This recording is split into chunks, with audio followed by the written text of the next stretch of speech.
Warning: the following stories contain accounts of self-harm and sexual impropriety. Viewer discretion is advised.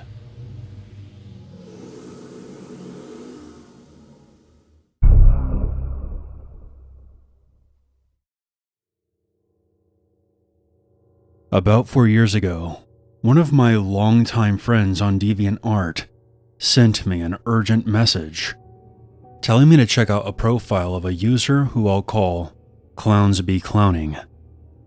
The creepiest thing about this DeviantArt profile was that it was basically a shrine to me. It had details about my life that only people who knew me personally or had been following my journals on various websites would be aware of. I read through this guy's personal journal on the profile section, and let's just say, there was some disturbing things there. There were hundreds of pictures of me. Where they got them, I have no idea. I only allow close friends to view my personal Facebook.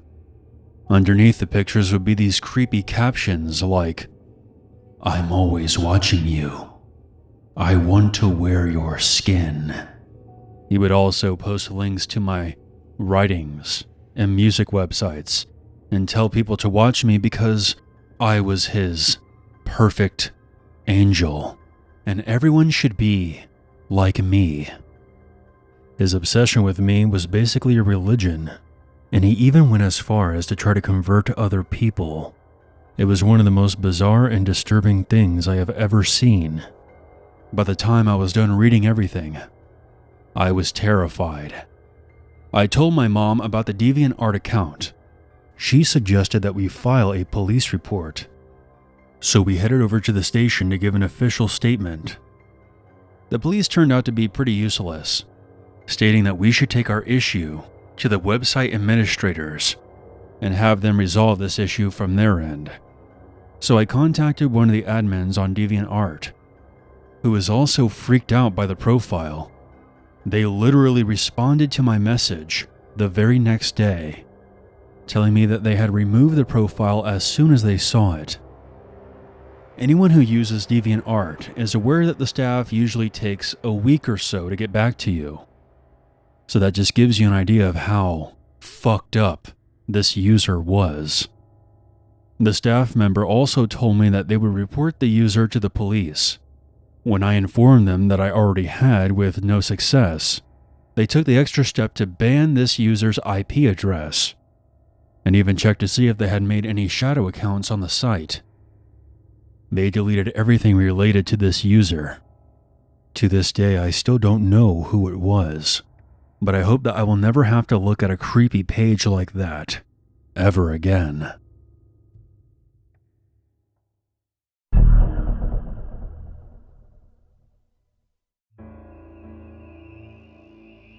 So I've kind of been wanting to post this for a while, but a combination of technical difficulties and residual fear have prevented me from doing so thus far. But now, since it's the middle of the night, and I've got nothing better to do, I'm going to finally get this off my chest. I grew up with parents who were very responsible, loving people, but who were also more than a bit paranoid when it came to the internet.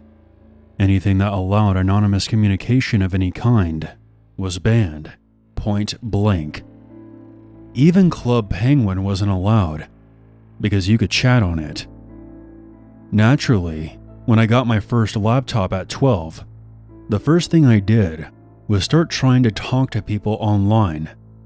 I wasn't going in chat rooms or anything, because my parents' warnings still resonated with me, but I wasn't avoiding contact either.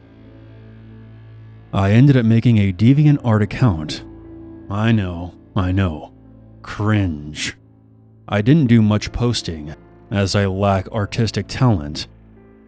In spite of this, however, I was contacted through a private message by a guy who I will call Joker, because of his profile picture. That should have been a warning sign, honestly. Joker just started talking to me out of the blue. I believe I commented on one of his pieces or something, and he reached out to me to thank me for my kind words. It turned out that we had a lot of common interests. We played some of the same games, liked some of the same animations, etc. He seemed like a really, really nice guy. I think it was maybe a week or two when the first uncomfortable thing happened. The two of us shared a somewhat misanthropic view of the world, so there was a lot of dark jokes passed back and forth between us. Sometime about a week after we first started messaging, he casually mentions that the world would be a better place without him. I sent him a sad face and assured him that wasn't the case, as I quite liked talking to him. He didn't say anything more about it then, so I assumed that was it. Of course, it wasn't.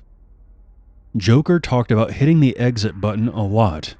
His talking about it quickly morphed from passing commentary to long, graphic rants about how much he hated himself and wanted to end it all, and speculating about what method would be best for him to do so.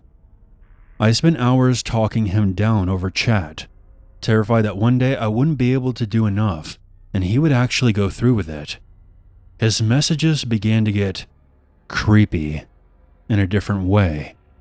He started telling me how grateful he was to have me, how no one had ever cared about him as much as I did, how important I was to him, how he couldn't live without me, and how he would just die if he were to ever lose me. He was obsessed.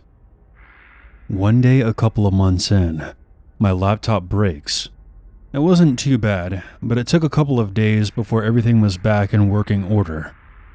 I logged back into DeviantArt to find dozens of messages, all from Joker.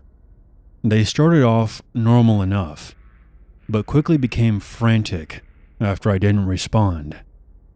The last message he had sent me was along the lines of, "I can't take this anymore," followed by a link to a picture. I was horrified at what I saw. The cuts were deep. I quickly messaged him back, afraid that I had just lost a friend, and he responded, "I thought I lost you. I couldn't handle the pain without you. Don't ever do that to me again."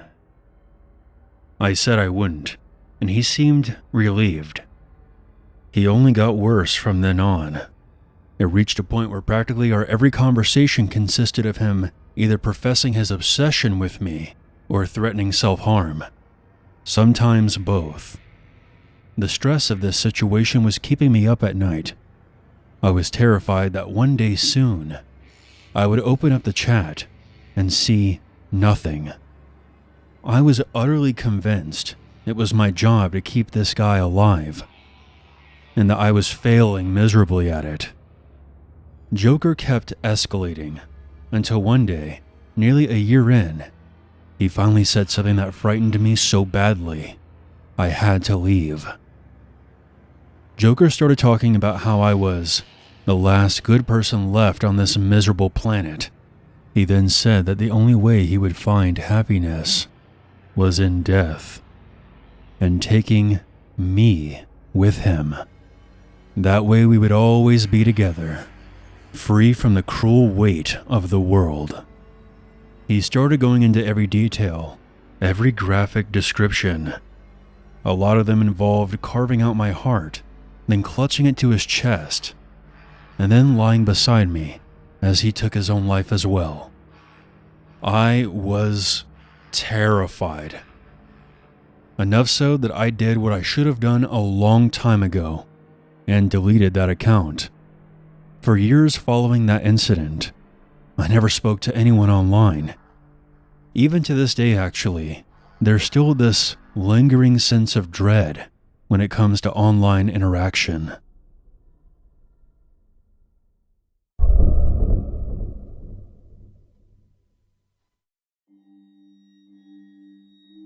So this story happened to me when I was 15. I was a super lonely kid. My home life was in shambles. Mom was cheating on Dad and told me about it, and I had just started a new high school the year prior, where I didn't know anyone. Creating art quickly became my biggest coping mechanism. To this day, I still love to draw. Around this time, I discovered a website called DeviantArt and started submitting my drawings every day. Through this, I made some friends online. Some very talented people who were giving me some positive feedback on my work, and this really inspired me.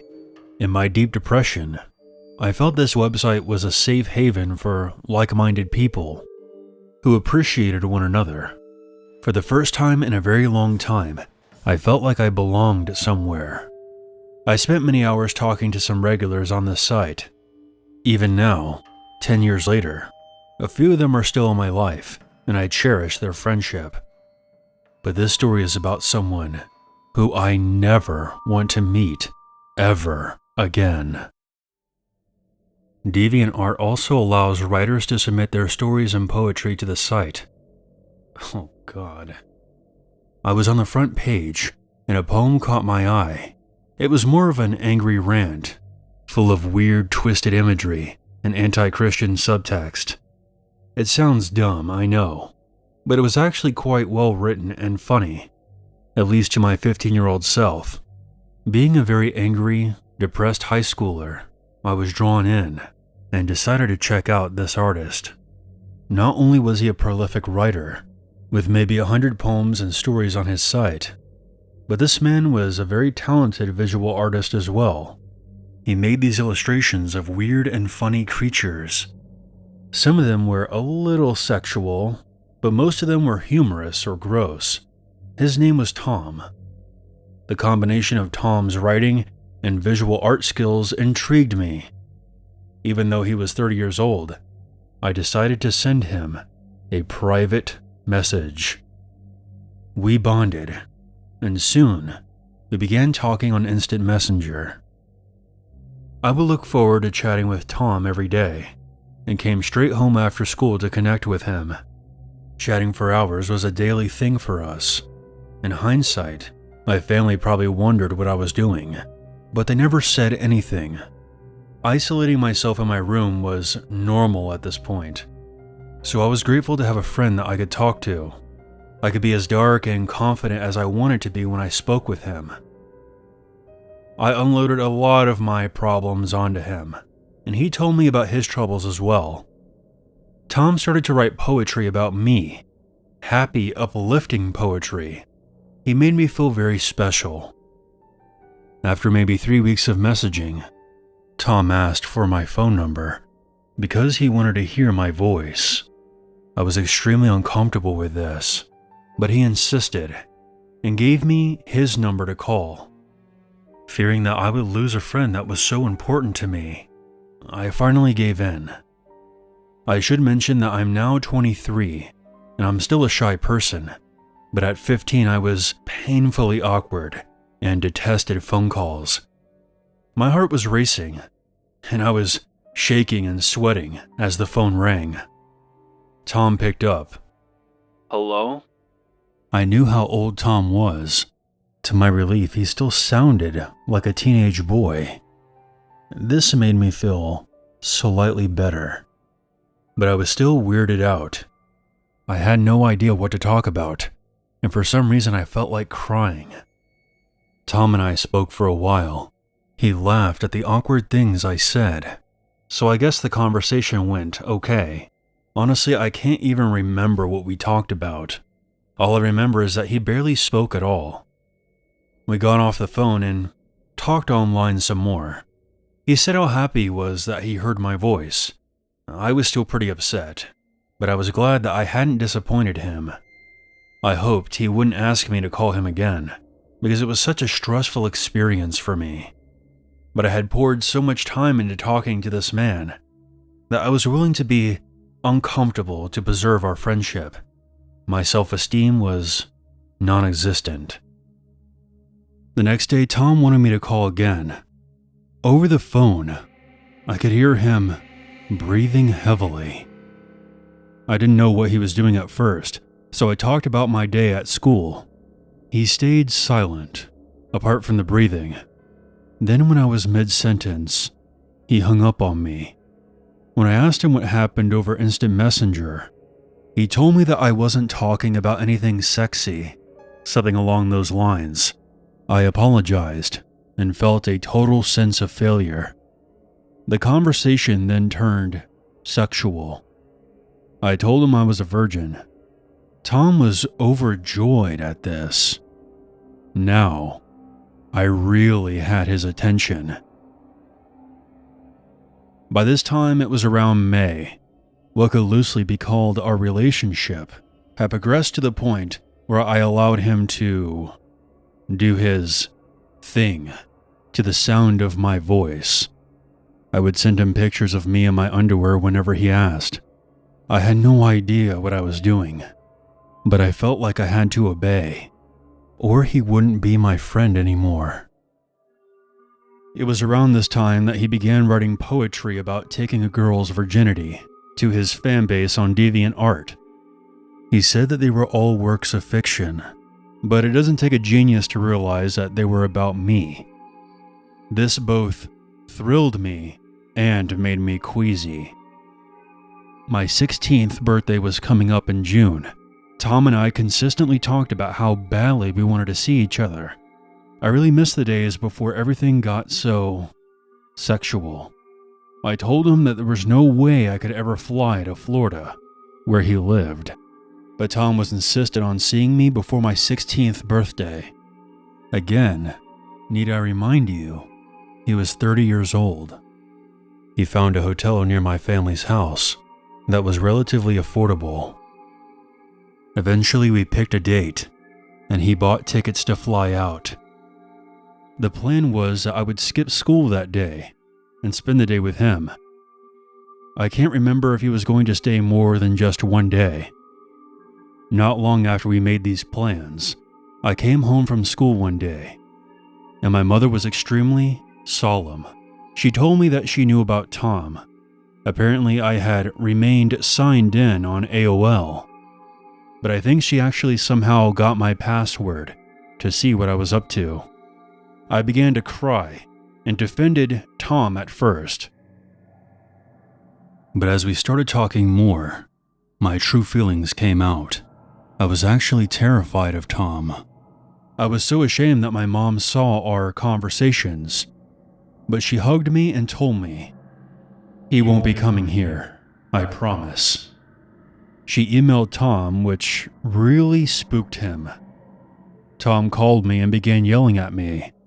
He told me that he had spent $500 on the plane ticket, and it was non-refundable. I never picked up any of his calls after that. He wrote me tons of emails in all caps. I still have a few of them saved, just in case. He wrote angry, violent poetry on DeviantArt about how I betrayed him. I was devastated, and I hated myself. On the day Tom was supposed to come visit, my mother gave the apartment security a photo of Tom, and I stayed at a friend's house, which was miles away in a totally different city. For a while after that, I was afraid he would show up, but he never did. In fact, I didn't hear from him at all. He stopped submitting anything to DeviantArt. Over a month went by, and Tom was still MIA. Life was slowly going back to normal, and my guilt was fading. My family and I went to Canada for a music festival.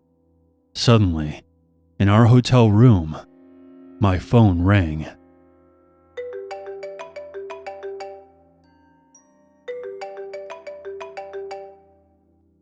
It was Tom. I tried to answer the call, but for some reason, since we were in Canada, I couldn't talk to him. I think it was because I had an American provider or something. We took a train back to the US. As we crossed the border, I texted him and explained that I had been in Canada with my family, and that's why we couldn't talk, but that I missed him, and I hoped that he would someday forgive me. Tom told me the reason that he was gone for so long. He said that on the day that he was supposed to come see me, he got really drunk and stabbed himself, including his stomach, left hand, and both legs. Feeling last-minute regret, he called his mother, and she called the police. And after he physically recovered, he spent some time in a psych ward. Tom had hurt himself so badly that he had to amputate his leg, and he lost 2 of his fingers. He told me that this was all my fault. I was utterly speechless. I refused to believe him. But lo and behold, he uploaded some pictures of himself on DeviantArt. His leg was gone, and he was missing fingers.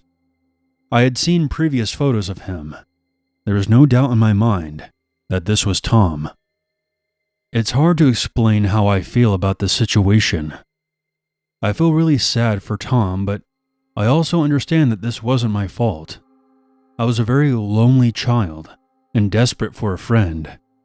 Tom was a schizophrenic man and a pedophile.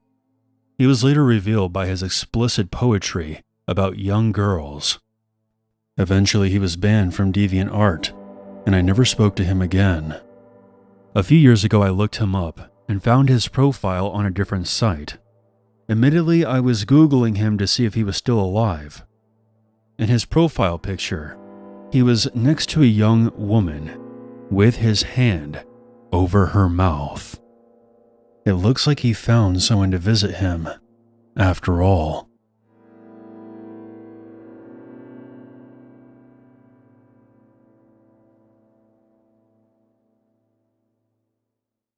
There's always a reason to be afraid.